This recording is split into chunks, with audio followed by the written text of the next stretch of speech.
Hello everyone, good morning. एक बार फिर से आप सभी का क्रेजी जीके ट्रिक के डेली करंट अफेयर की सीरीज में स्वागत है। तो आइए शुरू करेंगे आज के सेशन को। 22 मार्च के सभी करंट अफेयर को आज के सेशन में हम डिटेल में डिस्कस करेंगे। आराम से एंड तक पूरे सेशन को देखिए और पीडीएफ के लिए क्रेजी जीके ट्रिक के एप्लीकेशन पर आप चले जाइए। फ्री ऑफ कॉस्ट आपको वहां पर पीडीएफ अवेलेबल हो जाएगी डेली करंट अफेयर की।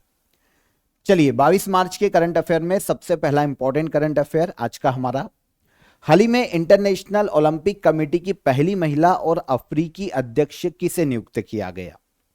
तो इंटरनेशनल ओलंपिक कमेटी, आपको पता है ये संस्था क्या काम करती है, पता होगा, नॉर्मली आपने नाम सुना होगा। पूरे वर्ल्ड में ओलंपिक खेलों को गवर्न करने वाली इंटरनेशनल बॉडी है, इंटरनेशनल ऑर्गेनाइजेशन है। हाल ही में इसकी नई अध्यक्ष अपॉइंट की गई है। इंटरेस्टिंग इसलिए भी है क्योंकि ये पहली महिला अध्यक्ष है और इनका नाम है कस्ट्री कोवेंट्री। आंसर सी यहां पर करेक्ट हो जाएगा। इनके पहले अभी तक थॉमस बाक इस पद पर थे और अब इनका स्थान लिया है क्रिस्टी कोवेंट्री ने। थॉमस बाक की बात करते हैं तो ये जर्मनी से आते हैं और वहीं पर हम क्रिस्टी की बात करते हैं तो ये जिम्बाब्वे की रहने वाली है, जिम्बाब्वे देश की नागरिक है और जिम्बाब्वे की ही ओलंपिक स्विमर भी रही है ना। तो खुद ने भी ओलंपिक खेलों में काफी बार इन्होंने पार्टिसिपेट किया है स्विमर के रूप में। तो अब ये बनी है इंटरनेशनल ओलंपिक कमेटी की पहली महिला और अफ्रीकी प्रेसिडेंट। इंटरनेशनल ओलंपिक कमेटी की स्थापना 1894 में की गई थी और इसका हेडक्वार्टर देखने को मिलता है स्विट्जरलैंड के लॉजेन में। तो पहला क्वेश्चन यहां पर क्लियर हो जाता है हमारे लिए। अध्यक्ष इंपॉर्टेंट है और प्रीवियस अध्यक्ष कौन थे, प्रेसिडेंट कौन थे, ये भी इंपॉर्टेंट है। प्रीवियस थे थॉमस बाक और अब बनी है कौन, तो ये है कस्ट्री कोवेंट्री। ओके, आगे आएंगे। संयुक्त राष्ट्र द्वारा घोषित विश्व हिमनद दिवस, वर्ल्ड डे फॉर ग्लेशियर, हर साल कब मनाया जाता है। तो पहली बार ही 2025 में यह मनाया गया है वर्ल्ड डे फॉर ग्लेशियर और यह मनाया जाता है 21 मार्च को। पहली बार ही मनाया गया है। यूनाइटेड नेशन जनरल असेंबली ने सबसे पहले 2022 में घोषणा की थी कि हम 2025 को international year of glacier conservation के रूप में मनाएंगे। 2025 को यह अनाउंसमेंट किया गया था 2022 में और साथ ही में अनाउंस किया गया कि भैया 2025 से 21 मार्च को ही वर्ल्ड डे फॉर ग्लेशियर के रूप में मनाया जाएगा। क्योंकि देखिए पीने के पानी का या फ्रेश वाटर का जो सोर्स है ना, सबसे इंपॉर्टेंट है नदियां जो कि ग्लेशियर से होते हुए आती है। तो पीने का पानी सबसे ज्यादा हमें ग्लेशियर के फॉर्म में देखने को मिलता है और इसे कंजर्व किया जाना जरूरी है, इसका संरक्षण किया जाना जरूरी है।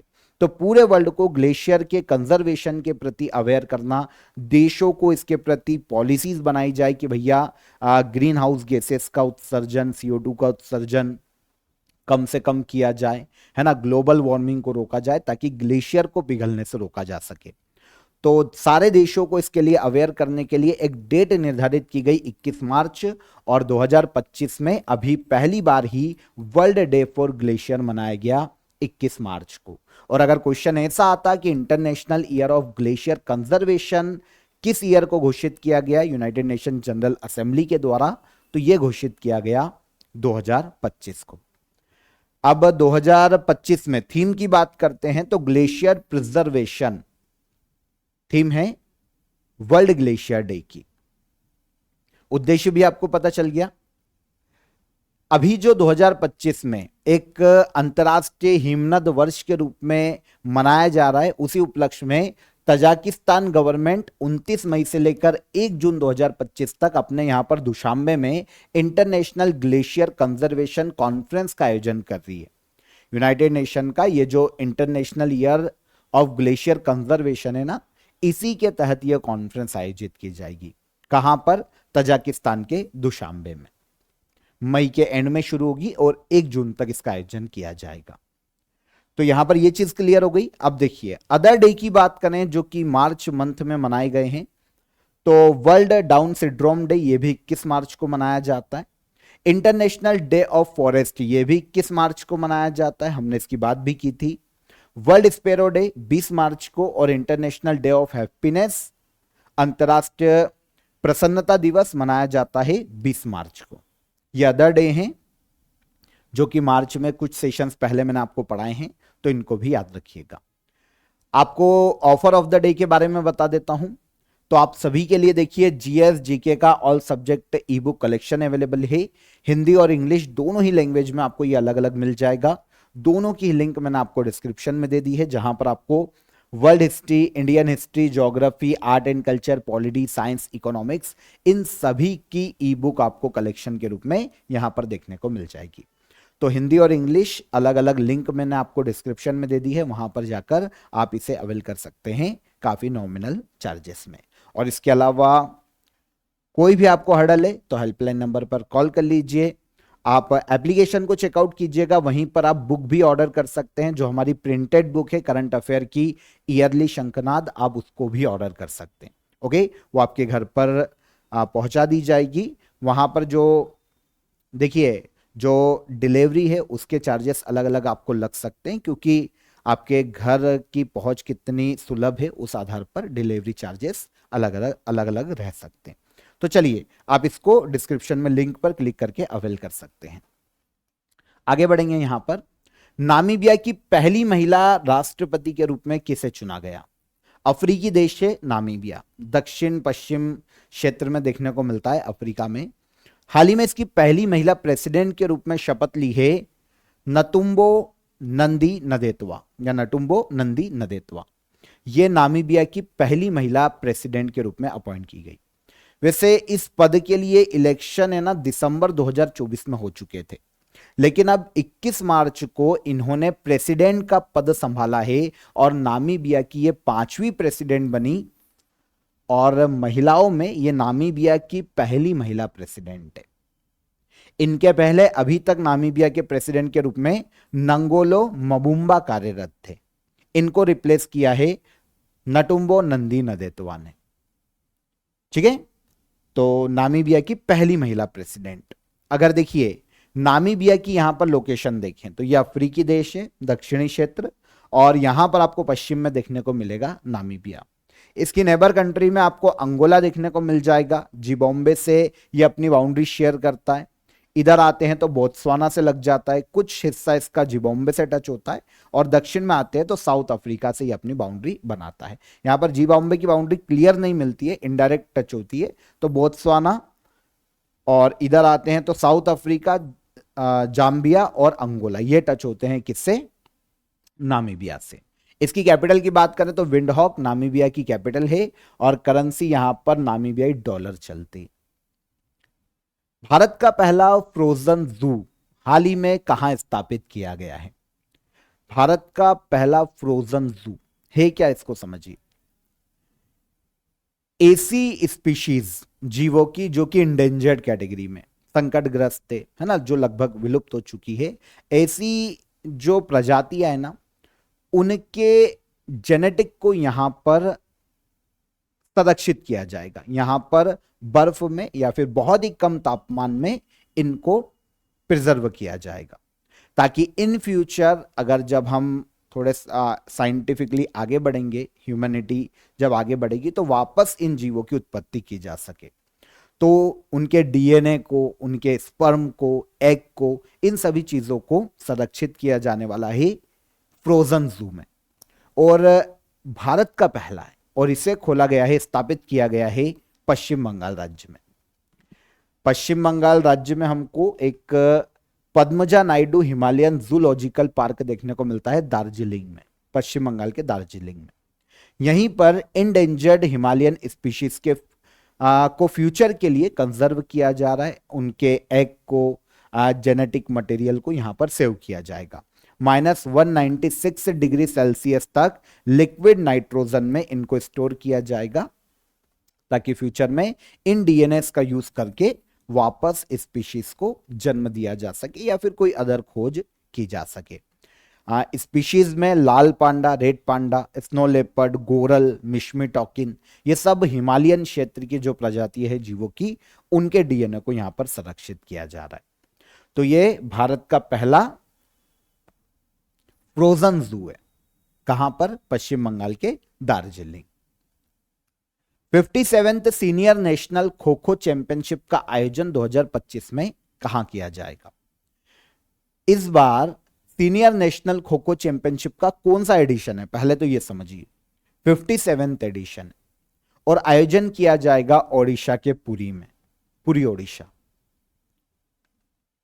57th senior national kho kho championship 31 मार्च को यह शुरू होगी इस मंथ के एंड में, और 5 अप्रैल 2025 तक इसका आयोजन किया जाएगा।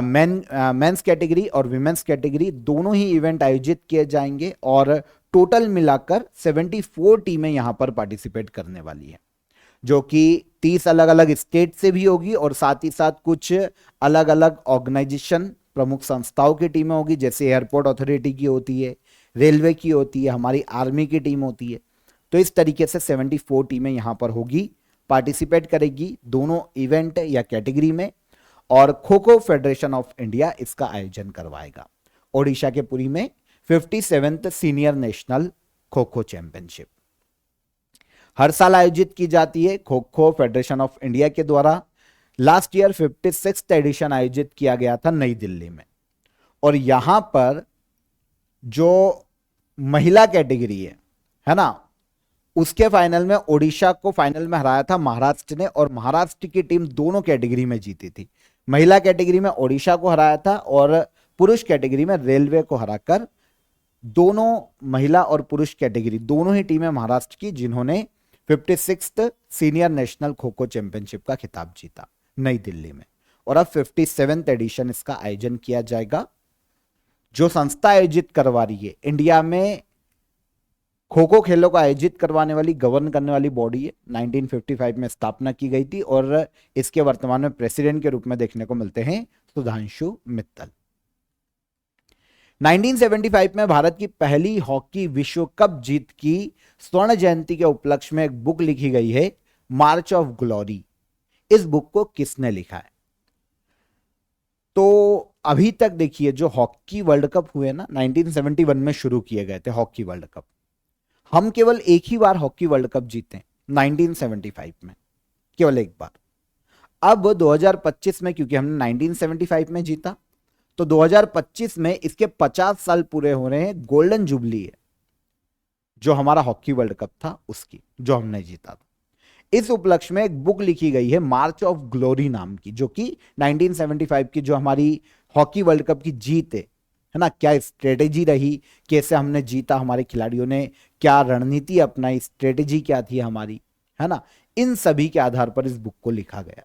मेमोरी, इसको लिखने का श्रेय दिया जाता है के अरुमुगम और एरोल डी क्रूज को। के अरुमुगम और Errol D'Cruz, answer C यहां पर करेक्ट हो जाएगा। तो बुक किस पर आधारित है यह भी पता चल जाता है, बुक का नाम क्या है यह भी पता चल जाता है, और लिखी किसने है यह भी हमको यहां पर क्लियर हो जाता है। अब इसमें के अरुमुगम की बात करें तो हॉकी के बहुत ही फेमस इतिहासकार हैं, और इसके अलावा एरोल डी क्रूज एक सीनियर जर्नलिस्ट है, जिन दोनों ने मिलकर इस बुक को लिखा है, मार्च ऑफ ग्लोरी। हाल ही में इसका विमोचन किया गया। Hockey world cup international hockey federation करवाता है। अभी मैंने आपको बताया 1971 में शुरू हुआ था। इंडिया ने केवल एक बार जीता है 1975 में, लेकिन सबसे सफल टीम की बात करें तो ये पाकिस्तान है। 4 बार पाकिस्तान ने हॉकी वर्ल्ड कप जीता है। Last addition hockey world cup का 2023 में आयोजित किया गया था इंडिया में, भुवनेश्वर और राउरकेला इंडिया में, ओडिशा राज्य में। अब विजेता रही थी जर्मनी और रनर अप रही थी इस वक्त बेल्जियम। और अब अगला एडिशन आयोजित किया जाएगा हॉकी वर्ल्ड कप का 2026। यह आयोजन होगा नीदरलैंड। हाल ही में डेनमार्क के राजा द्वारा Knights Cross of the Order of Dannebrog सम्मान किसे प्रदान किया गया? तो डेनमार्क में जैसे सर्वोच्च नागरिक सम्मान होते हैं ना, उसी कैटेगरी का एक सिविल ऑनर है Knights Cross of the Order of Dannebrog, जो कि डेनमार्क की सरकार ने या वहां के राजा ने दिया है विजय शंकर को। आंसर है। अब विजय शंकर कौन? ठीक है, डेनमार्क की सरकार ने एक अवार्ड दे दिया विजय शंकर को। अब विजय शंकर कौन है, इनकी बात करें तो ये ग्रुप है सनमार ग्रुप, इसके चेयरमैन। सनमार ग्रुप की बात करते हैं तो केमिकल इंडस्ट्री में काम करता है, इंजीनियरिंग में काम करता है, शिपिंग इंडस्ट्री में इनकी इन्वॉल्वमेंट देखने को मिलती है सनमार ग्रुप की। इसके चेयरमैन है विजय शंकर। और इसके अलावा डेनमार्क में एक मानद डिप्लोमेटिक पोस्ट होती है, ऑनररी डिप्लोमेटिक पोस्ट, मानद पोस्ट है, मतलब कोई ऑफिशियल नहीं होती, एक मानद पोस्ट होती है, डिप्लोमेटिक पोस्ट। इसका नाम है honorary consul general of Denmark for southern India. तो इस पद पर भी वर्तमान में विजय शंकर ही देखने को मिलते हैं। इंडिया, दक्षिण भारत और डेनमार्क के मध्य में रिलेशंस को बढ़ावा देने के लिए, है ना, दक्षिण भारत में डेनमार्क की स्ट्रेटेजी या संबंधों को प्रोत्साहित करने के लिए यह अवार्ड हाल ही में दिया गया विजय शंकर को। तो डेनमार्क और इंडिया के रिलेशन या दक्षिण भारत के रिलेशन को इन्होंने स्ट्रॉन्ग करने का काम किया है अपनी कंपनी के माध्यम से। व्यापारिक संबंध स्पेशली यहां पर हम मेंशन कर सकते। तो इसीलिए डेनमार्क ने अपने यहां का एक अवार्ड दिया भारत के विजय शंकर को, और इस अवार्ड का नाम है Knights Cross of the Order of Dannebrog. पद का उद्देश्य दक्षिण भारत में डेनमार्क और भारत के बीच द्विपक्षीय संबंधों को मजबूत करना, जिस पर अभी विजय शंकर देखने को मिलते हैं। इनके पहले इनके पिता एन शंकर और दादा के एस नारायण इसी पद पर थे, जो एक मानद पद है, डिप्लोमेटिक पोस्ट है। इस पर इनके दादा और पिता भी रह चुके हैं डेनमार्क में, और अब ये है। तो इनको दिया गया Knight's Cross of the Order of डेनब्रॉक। डेनमार्क का एक प्रतिष्ठित सम्मान है। 1671 में वहां के जो किंग थे, राजा थे, मोनार्क चलता है वहां पर, तो क्रिश्चियन 5 द्वारा इस अवार्ड को स्थापित किया गया था। दोनों देशों के संबंध को अच्छा करने के लिए आर्ट, साइंस या फिर बिजनेस, ऐसे क्षेत्रों में योगदान देने के लिए किसी व्यक्ति को यह अवार्ड डेनमार्क की सरकार दे सकती है। डेनमार्क यूरोप, उत्तरी यूरोप का एक देश है जिसकी कैपिटल है कोपेनहेगन। डेनिश क्रोन यहां की वर्तमान में करेंसी है, और मेटे फ्रेडरिक्सन यहां के प्राइम मिनिस्टर के पद पर हैं। अगर हम नेबर कंट्री देखें तो एक तो नॉर्थ सी से ये टच होता हुआ दिखाई देता है, और इधर से ये टच होता है जर्मनी से, डेनमार्क। भारतीय सिनेमा में योगदान, सांस्कृतिक प्रभाव और जन सेवा के लिए किस दिग्गज तेलुगु फिल्म अभिनेता को यूके सरकार के द्वारा लाइफ टाइम अचीवमेंट अवार्ड से सम्मानित किया गया? तो इंडियन सिनेमा में योगदान के लिए भारत में एक तेलुगु अभिनेता हैं जिनको यूके गवर्नमेंट ने, यूके की संसद में लाइफ टाइम अचीवमेंट अवार्ड से सम्मानित किया है तेलुगु सिनेमा में उनके योगदान के लिए, और ये हैं चिरंजीवी।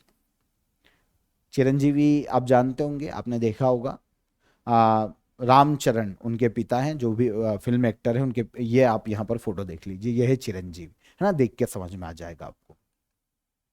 तो हाल ही में तेलुगु फिल्म एक्टर चिरंजीवी को यूके सरकार के द्वारा यूके पार्लियामेंट में लाइफ टाइम अचीवमेंट अवार्ड दिया गया इंडियन सिनेमा में या तेलुगु सिनेमा में इनके योगदान के लिए।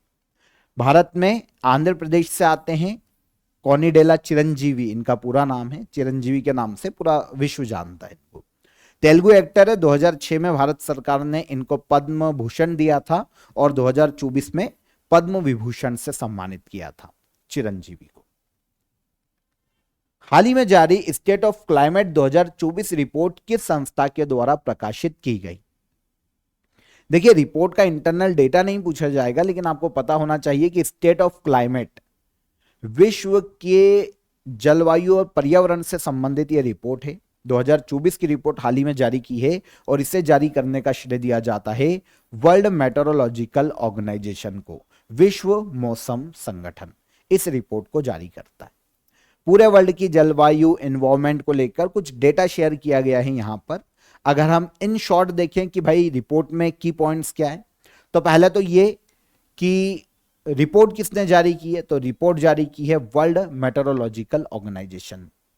इस रिपोर्ट में बताया गया है स्टेट ऑफ क्लाइमेट 2024 रिपोर्ट में कि भैया global temperature pre industrial level, जब इंडस्ट्रियलाइजेशन की शुरुआत नहीं हुई थी उसके पहले जो था, उससे 1.34 से लेकर 1.41 डिग्री सेल्सियस अधिक है वर्तमान में। इसके अलावा 2024 में पूरे वर्ल्ड में चक्रवात, बाढ़, सूखा, या फिर खाद्य संकट बहुत ज्यादा बढ़ गया है, ग्लोबल वार्मिंग उसका एक कारण है। हीट वेव्स ने ईस्ट एशिया, जो यूरोप के क्षेत्र है, मेडिटेरियन सी का क्षेत्र है, एशियन क्षेत्र है, अमेरिका के कुछ क्षेत्रों को बहुत ज्यादा प्रभावित किया है। कुछ की पॉइंट से हाईलाइट है यहां पर, तो वो मैं आपको बता देता हूं। हालांकि इतना ज्यादा पूछा नहीं जाएगा, तो आप तो रिपोर्ट याद रखेंगे तो भी आपका काम हो जाएगा। तो छोटी छोटी चीजें यहां पर एड्रेस की गई है। यहां पर आप 2023 में जो वायुमंडलीय CO2 है वो पूर्व औद्योगिक स्तर से 151% तक अधिक हो गई है। जब पूरे वर्ल्ड में औद्योगिकीकरण की शुरुआत नहीं हुई थी उससे पहले जो था, और अब 151% तक ज्यादा है CO2 वायुमंडल में, जो कि 8 लाख वर्षों में सबसे अधिक है वर्तमान में। 2024 में ओशियन हिट 65 वर्षों के उच्चतम स्तर पर है, और तापमान वृद्धि दर 1960 से दोगुनी है वर्तमान में महासागरों में। और जो सी लेवल है वो भी लगातार बढ़ता जा रहा है ग्लोबल वार्मिंग के कारण।